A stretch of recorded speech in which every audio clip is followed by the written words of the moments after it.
Hein? E agora, hein? Quais são os procedimentos que são adotados após a morte de uma figura tão marcante, tão importante para o mundo? Vamos tentar entender o que deve acontecer com o padre Luiz Fernando da Silva, que é um teólogo formado pela Pontifícia Universidade Católica. Boa tarde, padre. Olá, boa tarde a todos os que estão nos acompanhando pela Jovem Pan. Uma alegria estar com vocês aqui nesta tarde, apesar da situação que, enquanto igreja e sociedade, vivemos. Mas digo que é alegria porque, ao celebrarmos a Páscoa do Papa Francisco, nós o fazemos num tom de gratidão por todo o bem que ele fez à igreja, como ao mundo todo. Agora, padre, quais são normalmente os procedimentos que devem ser adotados, marcando o funeral, convocação do conclave? Como é que é uma sequência normalmente, de acordo com o que acontece pela experiência? Quanto tempo se leva até que seja escolhido o novo Papa, o sucessor do Papa Francisco? Certo.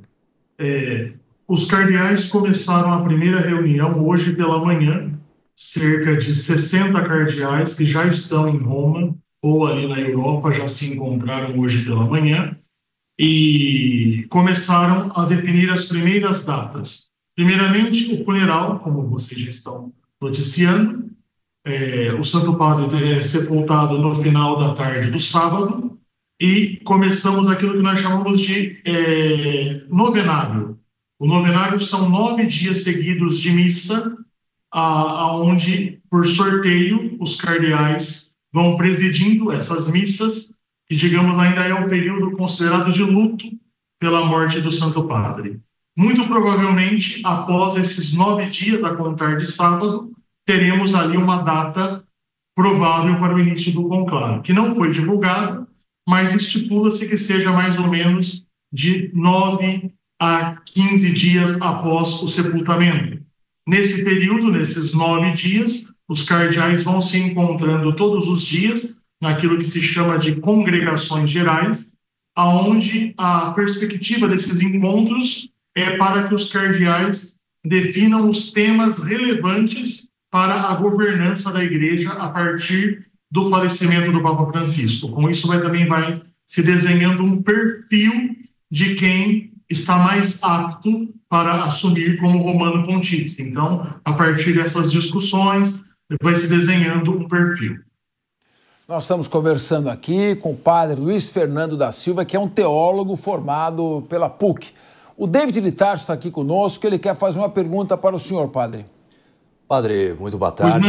Desde 2013, houve uma alteração em relação à escolha, o conclave. Claro que muitos bispos, eles não dizem explicitamente sobre articulações dentro do conclave, sobre quem potencialmente eles escolhiam, mas essa alteração, até gostaria que o senhor explicasse para a gente, permite que eles não estejam juntos, mas fiquem isolados no momento dessa votação. Como que funciona isso?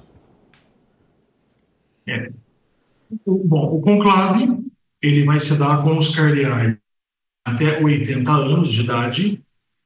A partir do momento que eles entram para a Hospedaria Santa Marta e a Capela Sistina, mantém-se um sigilo da votação.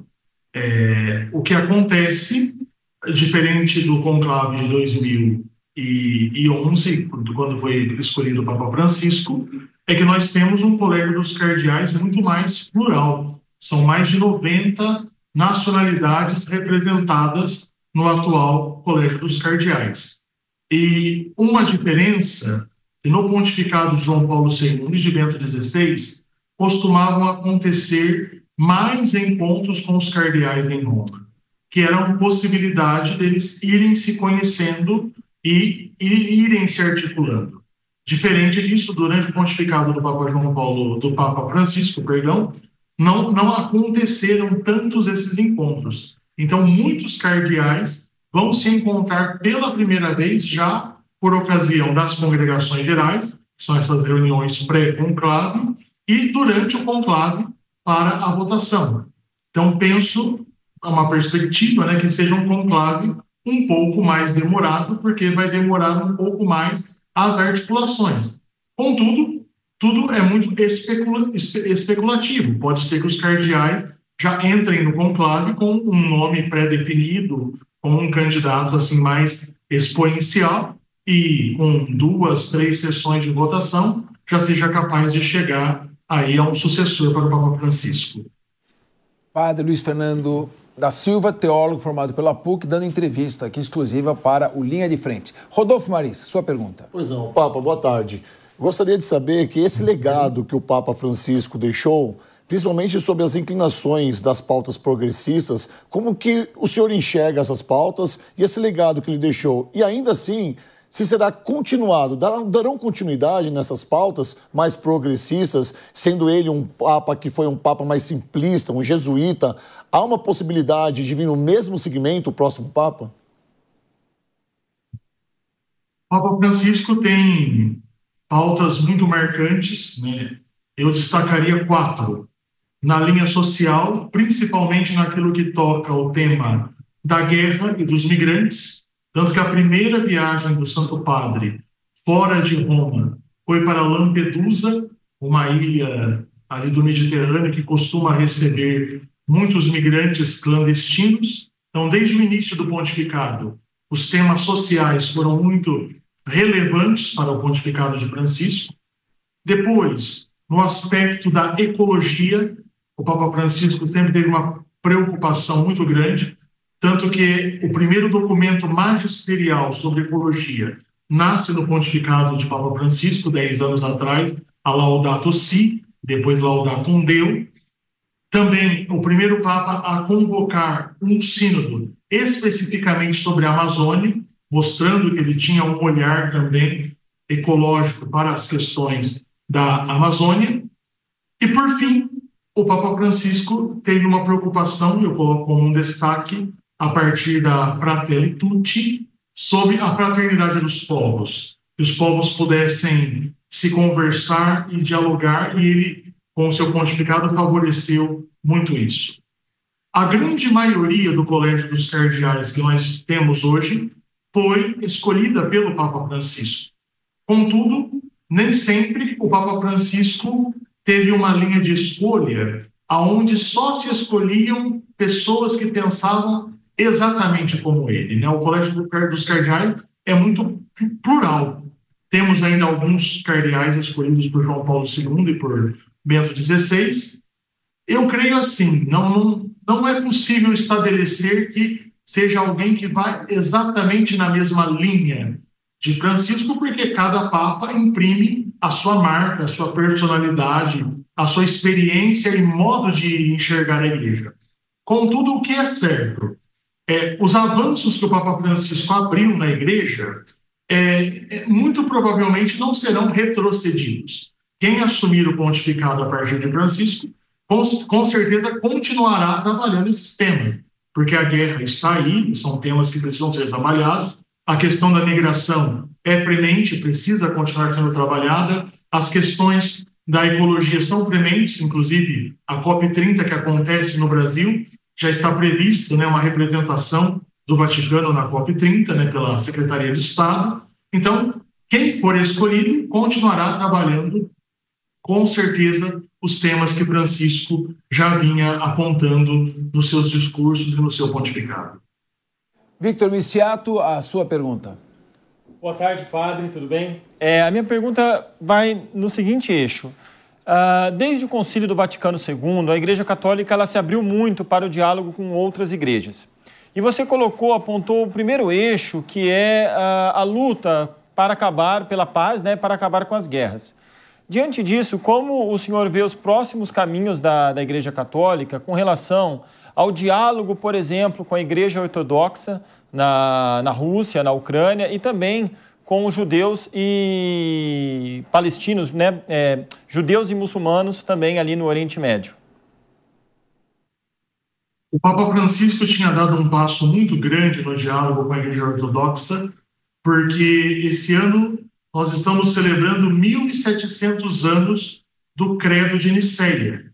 que é um símbolo de fé, né, que contém as verdades de fé, que é comum tanto à Igreja Católica quanto à Igreja Ortodoxa. Estava previsto uma visita do Papa Francisco a Istambul para se encontrar com o patriarca Bartolomeu I por conta desta celebração.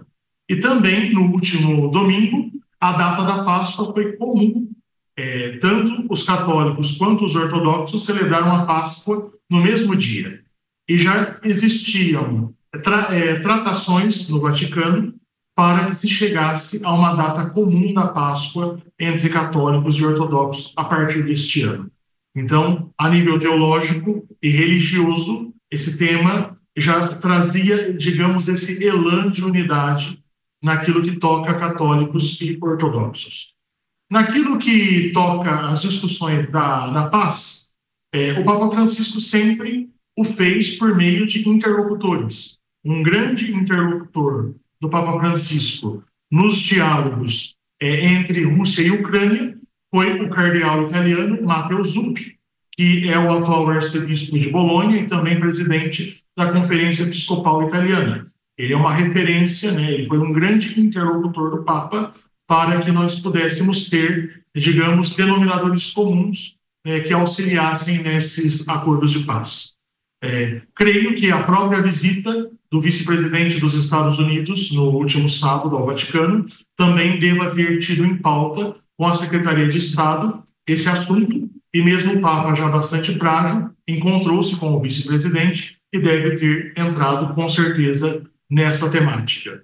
E tratando-se do Oriente Médio, também o Papa diretamente ele tinha uma ligação, inclusive até no último sábado ele conseguiu ainda por videochamada falar com a população de Gaza, algo que ele fez desde o início da guerra. Todos os dias o Papa, no período da tarde, fazia uma videochamada com o pároco de Gaza e com paroquianos, né, pessoas da comunidade de Gaza. Então, em primeira pessoa, o Papa se preocupava com a questão da paz no Oriente Médio, mas também por meio de interlocutores. E aqui vale a pena destacar o cardeal Pier Battista Pizzaballa, que é o patriarca de Jerusalém, né, criado cardeal pelo Papa no último grupo, né, que foi criado no último consistório público que o Papa criou cardeais. O arcebispo, né, patriarca de Jerusalém, Pizzaballa, foi criado e ele é um grande interlocutor. Então, por meio desses interlocutores e também pessoalmente envolvido, o Papa Francisco sempre teve essa preocupação. E como eu respondi na pergunta anterior, penso que o próximo Papa que vem não tem como fugir desses temas, desses assuntos, naquilo que toca ao diálogo com ortodoxos, com judeus e também as preocupações para os acordos de paz, tanto na Rússia e Ucrânia, quanto no Oriente Médio, Palestina e Israel. Muito obrigado, Padre Luiz Fernando da Silva, teólogo formado pela PUC, pela sua entrevista aqui com Linha de Frente. Eu agradeço esse espaço dado e faço votos que nós continuemos aí, por meio dos meios de comunicação, homenageando e veiculando a mensagem do Papa Francisco e também na expectativa desse novo tempo que se abre para a Igreja Católica com a eleição de um novo Papa. Bom trabalho a todos e também um fraterno abraço a todos os que estão na audiência. Amém. Muito obrigado.